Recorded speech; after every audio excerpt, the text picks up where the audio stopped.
This segment of Naperville Sports Weekly is brought to you by the Daily Herald. Another coach interview here on NSW. We're joined by Jaime Janota of the Neuqua Valley cross country team. Thank you for joining us. Thanks for having. So, assistant coach, what is the average day of an assistant cross country coach look like? It's a lot of managing a lot of times. From planning workouts with, I am the sophomore coach, so a lot of times I'm planning workouts with Mike Rossi, who's the freshman coach. It's running some feedback about various athletes to Paul Vandersteen, the head coach, or Mike Kennedy, the JV coach. We are looking ahead to practices down the road, who's racing in a specific lineup, like who's racing at Twilight. We need to talk about that lineup. Just at the end of meets or at the end of practices, talking about how the practice went, who looked good, who needs maybe a talking to or a little pat on the back. Of course, coaching the athletes. Hey guys, here's what the workout is. Here's why we're doing it, and working with them throughout the entire practice to understand what they're doing, why they're doing it, and just giving them encouragement along the way. And how long have you been in that role here at Neuqua Valley? I believe this is my 14th year here as a coach for Neuqua Valley. So I've been here a good long time. So you've been here pretty much since the beginning with Coach Vandersteen. What are some things that you've learned from him and just this incredible program that he's been able to develop? Yeah, I mean, I've coached with Paul now for, like I said, 14 years. He actually asked me to volunteer somewhere back in like 2003, so it's been a long time relationship. When I came here, I only had a few years under my belt, so I've learned most of what I know about coaching through Paul. I think it all comes down to, I mean, beyond why we do workouts and some of the theory and science behind it. What we try to preach to the kids, have them understand, and it's what Paul has shown me, is let's make sure that we have fun and we improve. That's what it all boils down to. Beyond the workouts and the meets and the talking and so forth, hey, while we're here, let's have a good time with each other. And hey, let's make sure that while we're having that good time, that your times get better, your mental focus gets better, and so forth. Yeah, especially at the high school level, that can be a hard thing to overlook sometimes, but just looking at the success that this program has had, do you ever find it difficult to kind of maintain those kind of lofty expectations while still knowing that, you know, they're high school kids that are coming in and, you know, doing this as an extracurricular activity? Yeah, it's a balance. It's a balance. Some guys are vying for, top 7 on the team. Some guys are here just because they want to be part of something cool. But I think as coaches, we try to find what the needs of that individual athlete really are. What does this kid want? What does this kid need? Sometimes it's just a matter of meeting that kid at the door. You know, you're here for social aspect. Hey, we're here for you as well. You're here to just become a better runner. We want to work with you. You want to be a top 7 guy for the team? Great. You need something on your transcript? Hey, we're here for that too. So it's a balance. It's a bit of a juggling act to make sure that we meet our athletes where they come from. So you were here for the state championships in the mid to late 2000s. 2007, 2009. I've been here. How exciting were those 2 seasons? They were exciting. They were tension-filled. They were nerve-wracking. They were awesome. It's really what the end of the season, it's what we gear up for. We've been working, through camps, through practices, through the entire season, from June. So it's like a 6-month process to get there. It's a mix of emotion. It's the old adage, it's the agony and the ecstasy. It's all of that and a whole bunch in between. But I wouldn't trade it for anything else. With the success that this team has had this season, I talked about it with Connor earlier, ranked 7th nationally, but 3rd in the state of Illinois. Just the depth in this state is going to make, you think top 10 nationally, you're almost a shoo-in for state, but 3rd in the state of Illinois. Does that put any added pressure on the team? What's kind of the thoughts, trying not really to think ahead, but really just take this meet by meet and continuing to improve at regionals and sectionals? Well, I think we let DieStat and Mile Split and all of the journalists out there rank how they see fit. And while we have an eye on it, it's not something that we talk about a whole lot.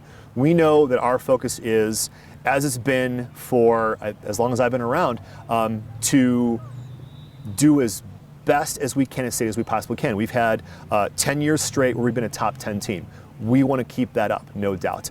Have we talked about being a state trophy team? Yes, of course we have. Do we want that for our guys? Yes, of course we have. We left last year 4th place by 1 point. There was a bit of a bitter taste in our mouth. So of course all the guys are focused on wanting to bring home that trophy this year.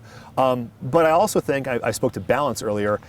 I tell the guys a lot that so many other guys in the state of Illinois don't have that privilege to have what we have. So to take 4th place, we're bitter about that, or we're upset about that. Grain of salt. Like 4th place is tremendous. It's tremendous. I guess adding on to what you were saying with the team, getting that 4th place finish, that a lot of schools would love to get that, Right. but with the success of this program, like you said, you kind of have to take that one with a grain of salt. What does that mean looking ahead, that this team, the coaching staff, the athletes, just wanting to get back to that level and improve upon last year's tremendous finish? Right. Yeah, I guess I don't think it's a getting back. There's been no rebuilding. It's attempting to, as best we can, maintain our standard of excellence.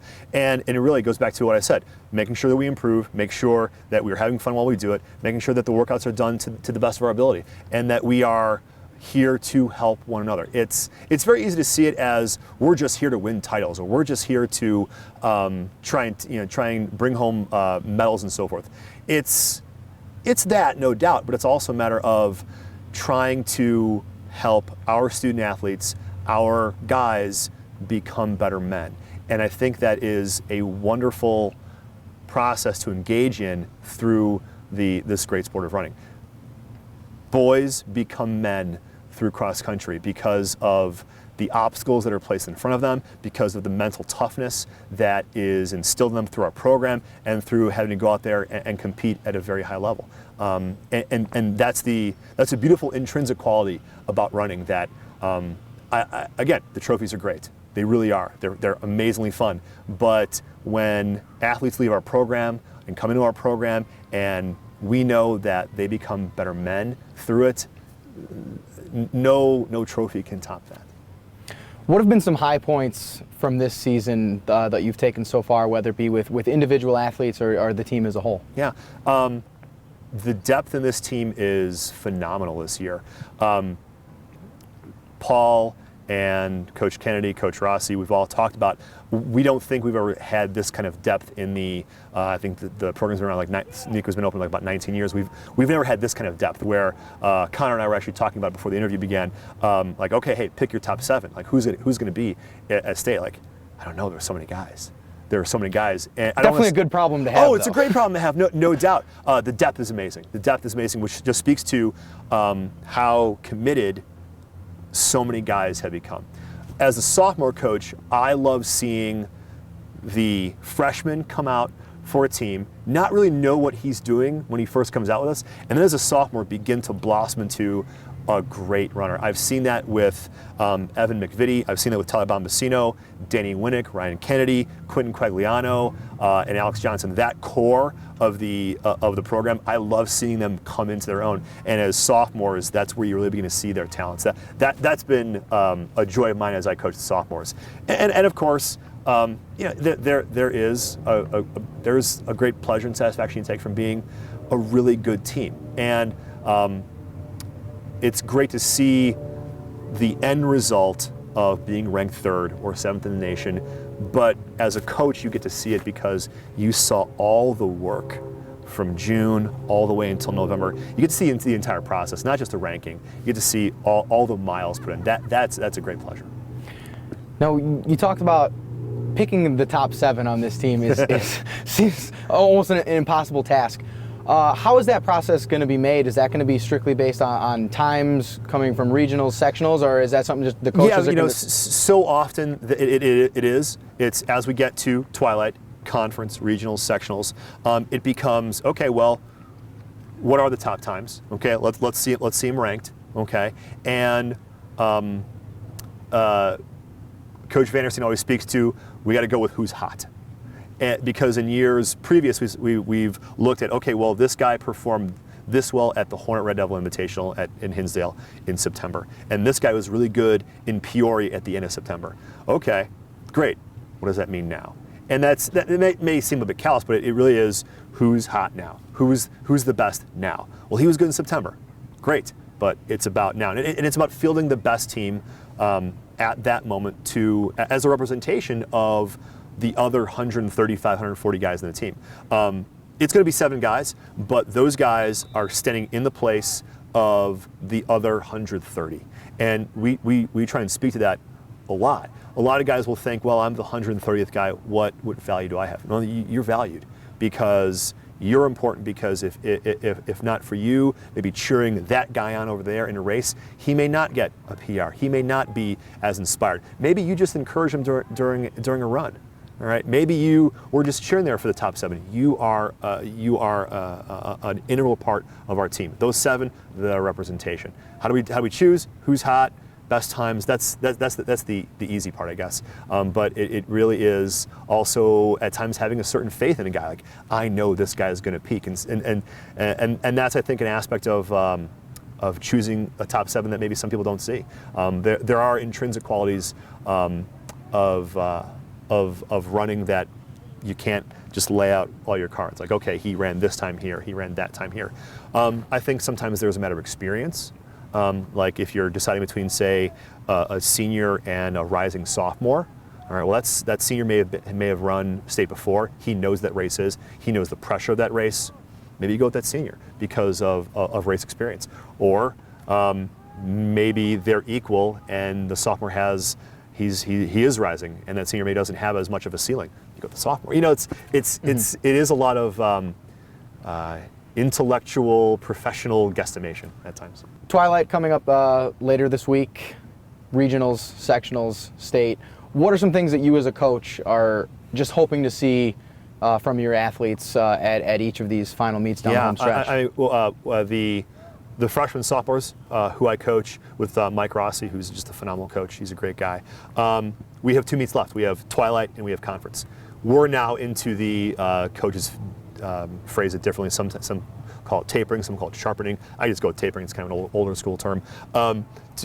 We start pulling back on the quantity of miles guys are doing, but making sure the quality is still there, so they're getting rest, their legs become fresh, and they're able to pop. What we want to see is at Twilight, at Conference, they run their best times. Okay, well, thank you for joining us, Coach, and best of luck down the way, and good luck coaching your boys. Thanks so much.